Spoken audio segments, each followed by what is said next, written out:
We are the students of Xavier Institute of Management, Bhubaneswar.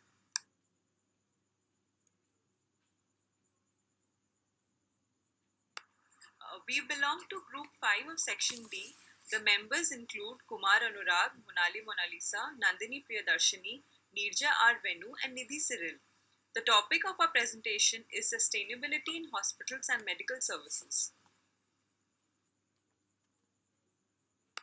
The healthcare sector, which accounts for an average of more than 10% of the GDP in most developed and developing countries, has a huge environmental footprint. In the United States alone, over 5 million tons of waste is generated by the healthcare sector, and around 8% of greenhouse gas emissions are accounted for by this sector. Awareness about the enormity of the impacts of healthcare sector on the environment are on the rise, and in surveys conducted across the globe, more than half of the surveyed hospitals regard sustainability as a key criterion in their purchasing decisions. Coming to the perspectives, sustainable healthcare includes not just green purchasing and waste disposal, but also other aspects such as green building life cycle, starting from design and construction to operation, maintenance, and removal, sustainable supply chain management, including packaging and liability, to agreeing on benchmarks and eco labels like in other sectors. Sustainability in supply chain management alone can bring about an ocean of change in the way hospitals and healthcare centers operate. Purchase managers can buy from those suppliers who are committed to sustainability by demanding eco friendly materials that go into the use of manufacturing new medical equipments, efficient use of energy and water, and also green packaging. Companies such as Kaiser Permanente had switched to PVC free catheters and also resorted to a sustainability scorecard to measure their performance with respect to environmental and sustainability indicators while also saving on costs. Also, companies such as Janssen, the pharmaceutical division of Johnson & Johnson, have resorted to biopolymers in packaging of medical equipment. One of the most important aspects of sustainable operations in hospitals is the proper disposal of waste. Hospitals churn out massive amount of waste, both organic and inorganic, which are not often segregated or disposed in the most desirable manner. Of late, governments have also come into the picture, trying to disseminate information to hospitals and suppliers, as well as setting standards and benchmarks that are committed to sustainable practices. Further, proper inventory management is another important area. Many a times, due to overstocking of not very fast moving drugs, hospitals and medical stores end up with a large quantity of expired products. Some other problems could be non compliance of patients to complete prescribed courses or doctors themselves switching medicines frequently.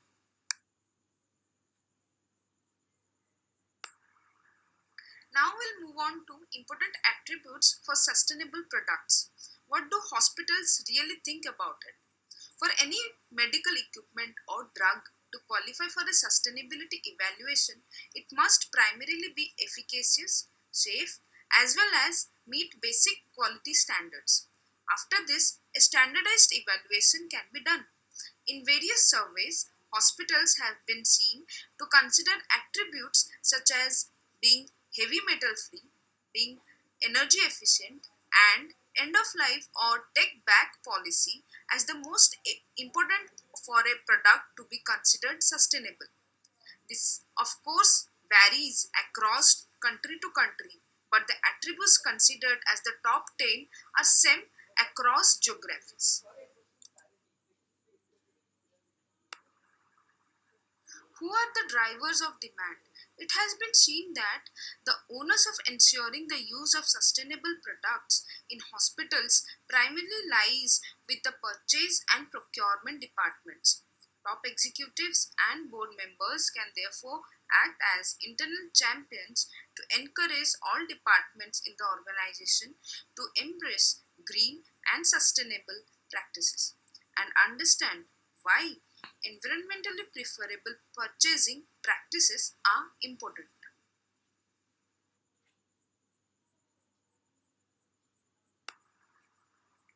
Suppliers' perspectives in meeting demand.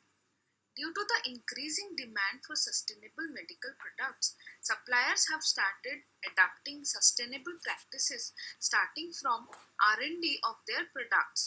For existing products, suppliers are coming together to formulate standards, formalized evaluation programs.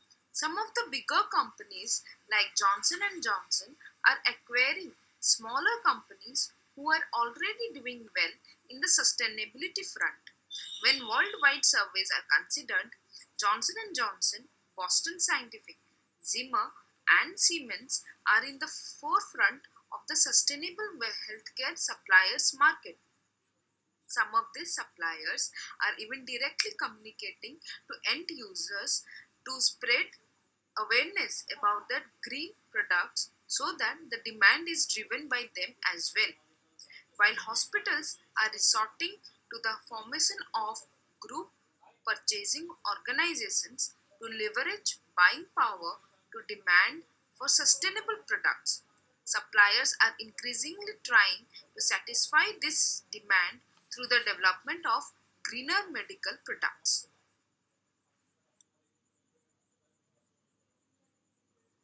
As in the case with any industry, healthcare sector companies are increasingly resorting to the formation of formal groups with agreed upon standards of sustainable care. Green building practices are being recognized by LEED certifications from bodies such as the US Green Building Council. Some groups, such as the Healthier Hospitals, are focused on improving sustainable supply chain management by initiatives such as Smarter Purchasing Challenge.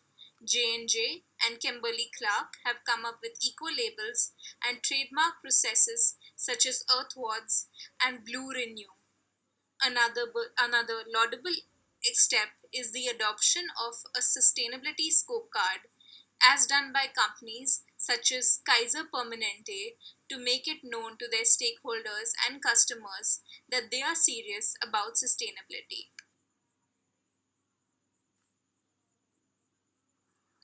The financial perspective is what can actually push a lot of companies into moving to sustainability. Energy efficiency and lighting together can save over $2 million.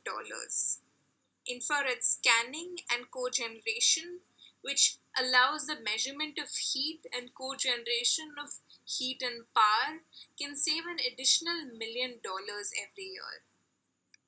Smart supply chain, the focus on Kanban inventory method, assessing supplies, optimizing quantities, and implementing RFIDs can save an additional $100,000. Reprocessing medical device by recycling them from one institution to another reduces landfill costs and repurchase costs, allowing lower end hospitals to acquire older machinery. Reducing red bag waste, on the other hand, can reduce biohazards as well, while also saving $300,000 a year. Blue bag waste can allow it to save an additional $80,000 a year, while also allowing it to move on an environmentally safe path. Savings by moving into a sustainable pattern of functioning can vary from 1.27 million to a staggering $3.5 million per hospital per year.